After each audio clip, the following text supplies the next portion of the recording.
Саламатсыздарбы менин кичинекей бөбөктөрүм.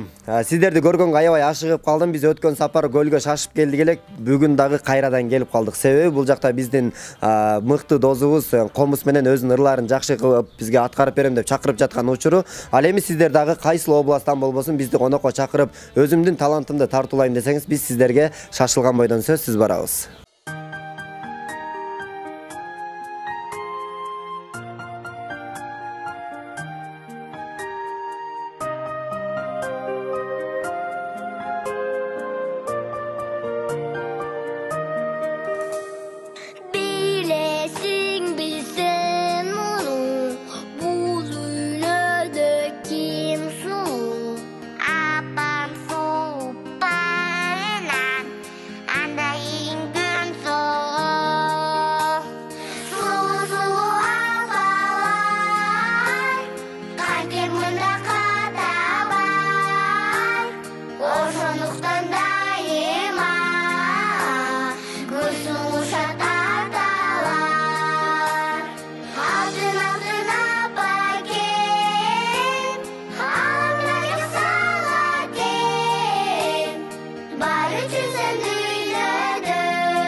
Азыр мен сиздерди билип турам, чыдамсыздык менен бизде конокто ким болду экен, эмне кылат болду экен, кандай өнөрү бар болду экен деп сиздер күтүп жатасыздар. Анда бүгүн бизде конокто Усанов Байел кичинекей биздин бөбөгүбүз өзүнүн улуттук комузу менен кыргыздык улуттук баягы ырларды сонун кылып аткарып берет. Жана бизге ошо конокко чакырды. Мен сону силерге ырдап берейин. Дал ушундай менин талантым бар деп. Байел, кандайсың?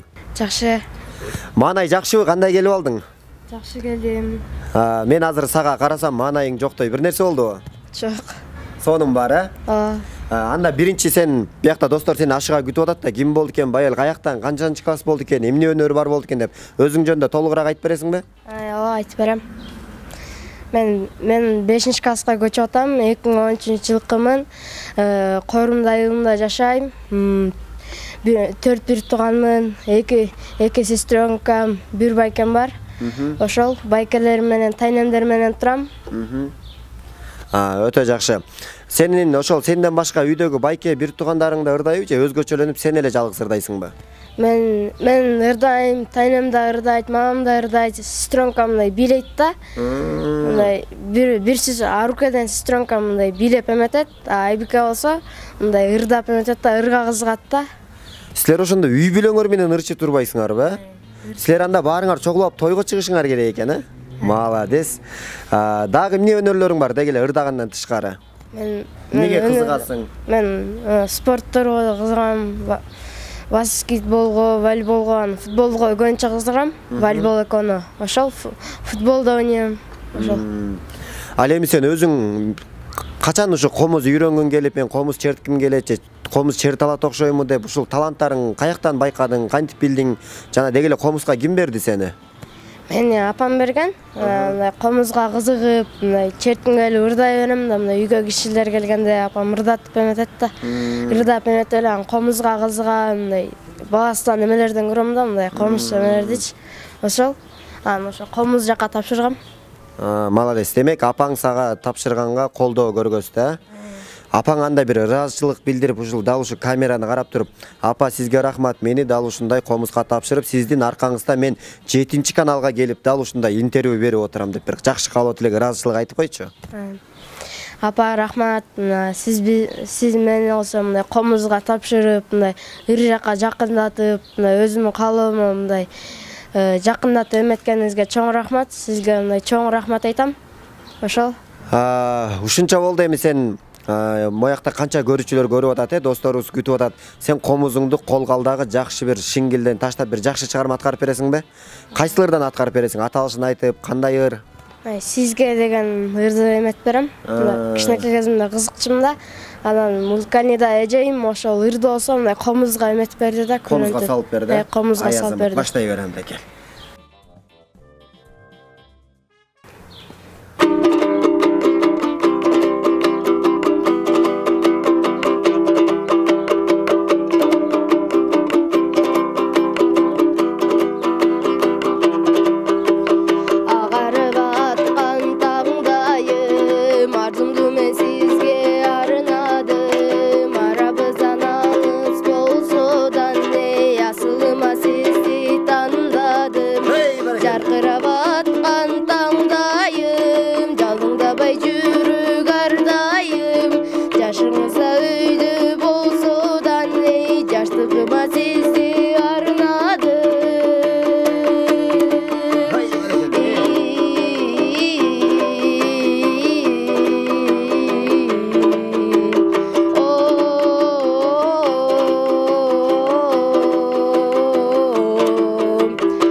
Барекелде, өзүбүзгө өзүбүз бир кол чаап коелучу. Сен мыктырды айтып турбайсыңбы? Мен чынында таң калдым. Сен ошондо өзүңөн улуу бирөөнү жакшы көрүп калган ушуларды арнагансыңбы дейм. Кимди жакшы көрүп калдың? Менби? Байкем классташын жактырып калгам ошондо.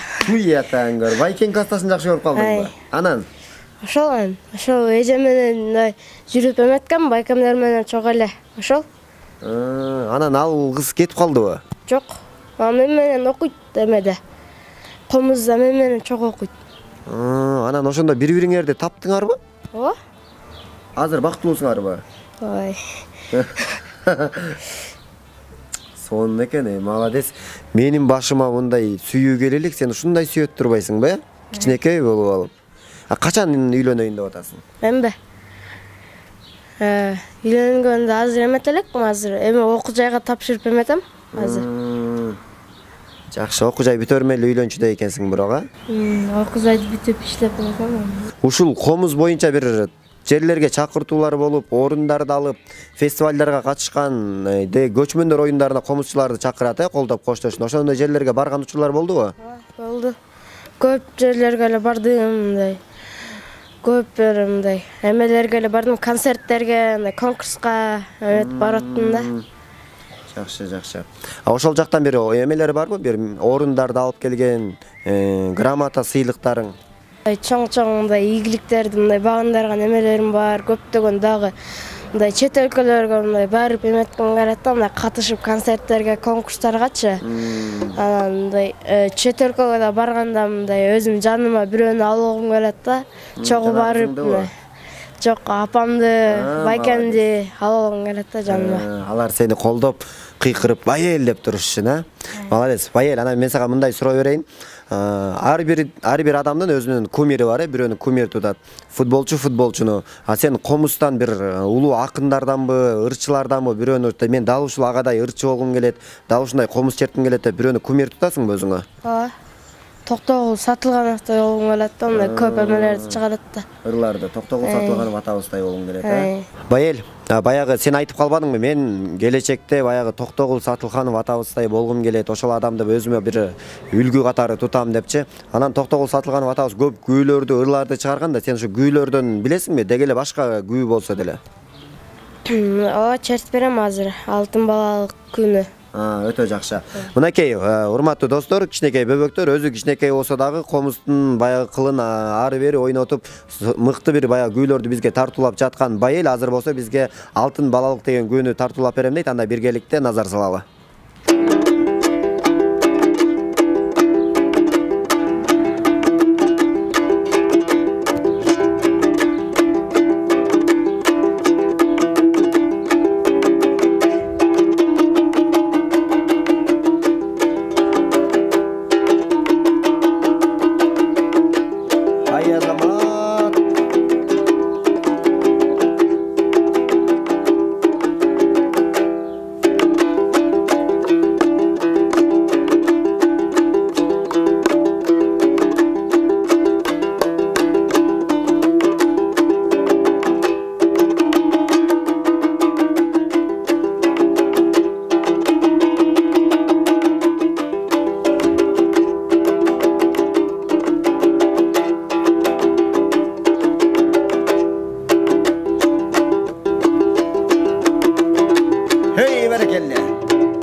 Байел, сен азыр бизге комуз менен жакшы чыгармаларды аткарып бербедиңби? Анан сен досторуң менен бир жакка барып калдың, комузуң үйдө калып калды.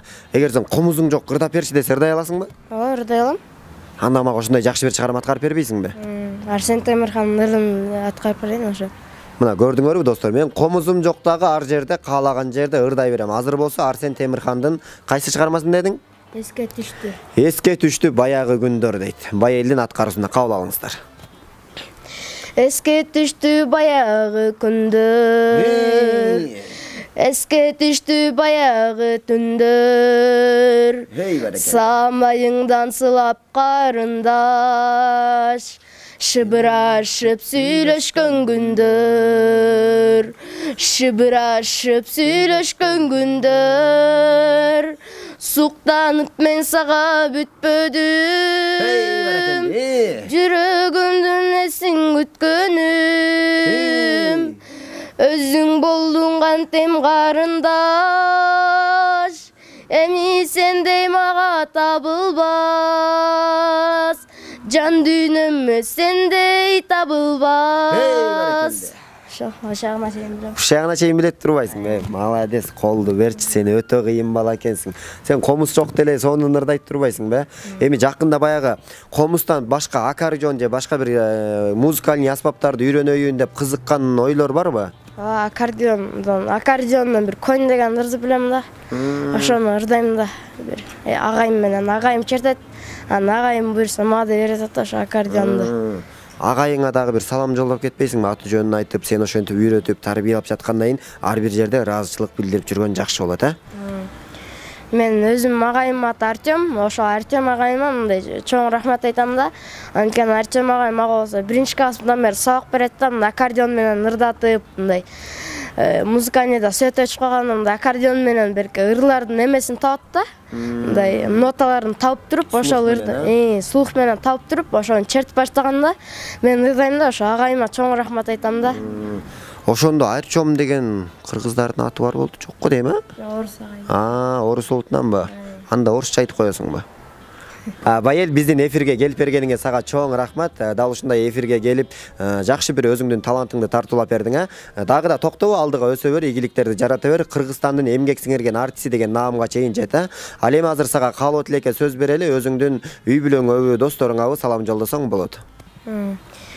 Мен болсо тайнеме чоң рахмат айтам, анткени тайнемда мага болсо мындай комуз алып берем деп, мындай көптөгөн окуучайларга тапшырам деп, мамама дагы чоң рахмат айтам. Мамам мага болсо мындай ырчы кылам сени, мындай көптөгөн колдоо көргөзөт да. Мамама чоң рахмат айтам.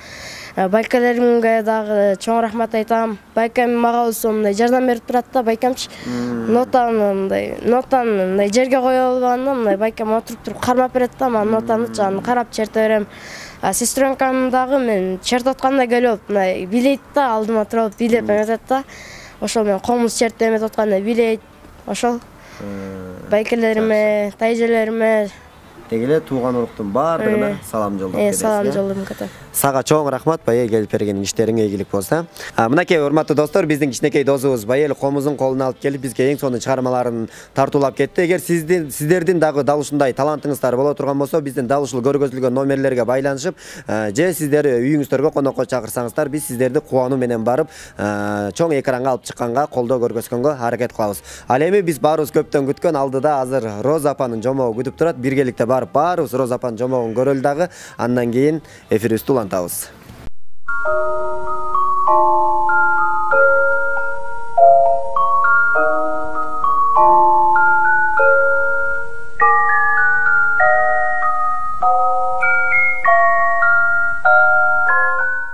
Саламатсыңар балдар. Анда эмесе бүгүн дагы бир жомокту силерге окуп берейин.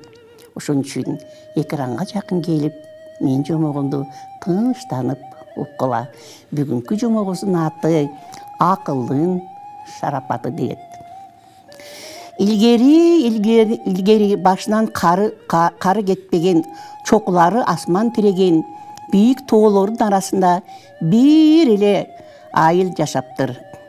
Алар мал багып, жер айдап, жан бакчу экен. Жыл артынан жыл өтөт.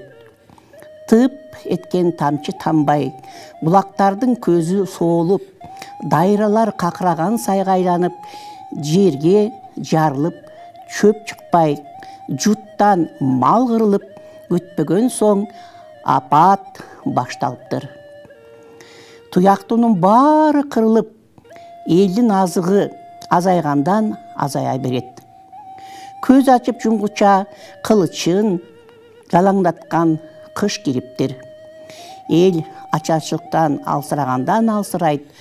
Күндө күн алыс боз үйлөр биринин артынан бири бүгүлүп, калган эл чогулуп, маслихат куруптур. Кимдин үйүндө канча азык калса, анын баарын ортого топтойлу. Ошону үнөмдөп жеп, эптеп жазга чыгайлы дешет. Азык уламдан улам азайып, баары бир кыйынчылык боло берет. Аргабыз түгөндө эми, бийиктерге ууга чыгалы, болбосо кендирибиз кесилет дептир мукураган бирөө. Мөңгүнүн эриген суусунан чөп чыгат. Кийиктердин күчтүүлөрү ошону менен жан сактап калды деп жооп бериптир жандагысы. Эр жигиттер нөөбөт менен ууга чыкмай болушуптур. Жаа асынып, биринчи жигит аң уулаганы кетет. Бирок арадан бир нече күн өтсө да, андан эч дайын болбойт. Артынан экинчи жигит жөнөптүр. Андан да дарек билинбептир. Анан үчүнчү жигит жолго чыгыптыр. Ал да дайынсыз жоолуптур. Ошентип 10го жакыны ууга кеткен бойдон кайтпайт. Нөөмөт дагы бир жигитке келет. Ага атасы. Жез кемпирдин үңкүрү кайберен жүрчү тоодо. Абайлагын, аны жайлабай, бизге кийик да, жашоо да жок, сак бол деп ескертет. Жаасын асынып, жалама боордогу үңкүргө кеткен жолго түшөт. Тоо этегиндеги жап-жашыл түздүктөн кичинекей алачыкты көрөт. Далдаага жашынып алып, жез кемпирди аңдый берет. Болду болбоду, атам айткан үңкүр ушул деп жигит ичинен ойлонот. Көп өтпөй ошол алачыктан жез кемпир шыпыргысына минип учуп жөнөйт. Кыязы аңчылыкка кеткен окшойт. Убакыт кыйла болот. Асманда жылдыздар жайнап, ай чыгат. Мерген болсо эч бир уктабай жез кемпирдин алачагын тарап көз албай отура берет. Жез кемпирди алдасам кантет деп, жигит жыгач таап аны узун жалпак таштын үстүнө коет.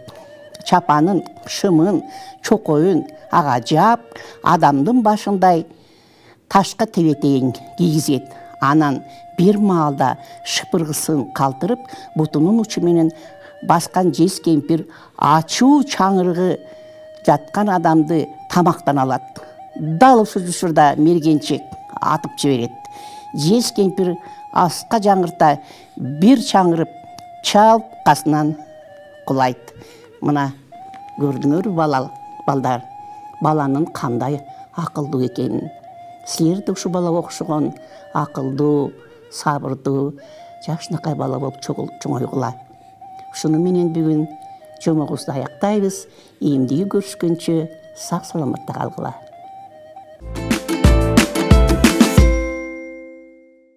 Мынакей урматтуу бөбөктөр, биз өзүңүздөр көргөндөй Роза апабыздын сонун жомокторун угуп алдык. Мен сиздер менен дагы да коштошпойм. Эфирден дагы көптөгөн сонун таланттарды алып чыгып жолугушабыз. Ал эми сиздер каникулду эң сонун жакшы бир иштер менен өткөзүңүздөр, жакшы жерлерге барып эс алыңыздар. Сиздер менен мен Нурболот Мырзабеков болдум. Кийинки эфирден көрүшкөнчө сак саламатта туруңуздар.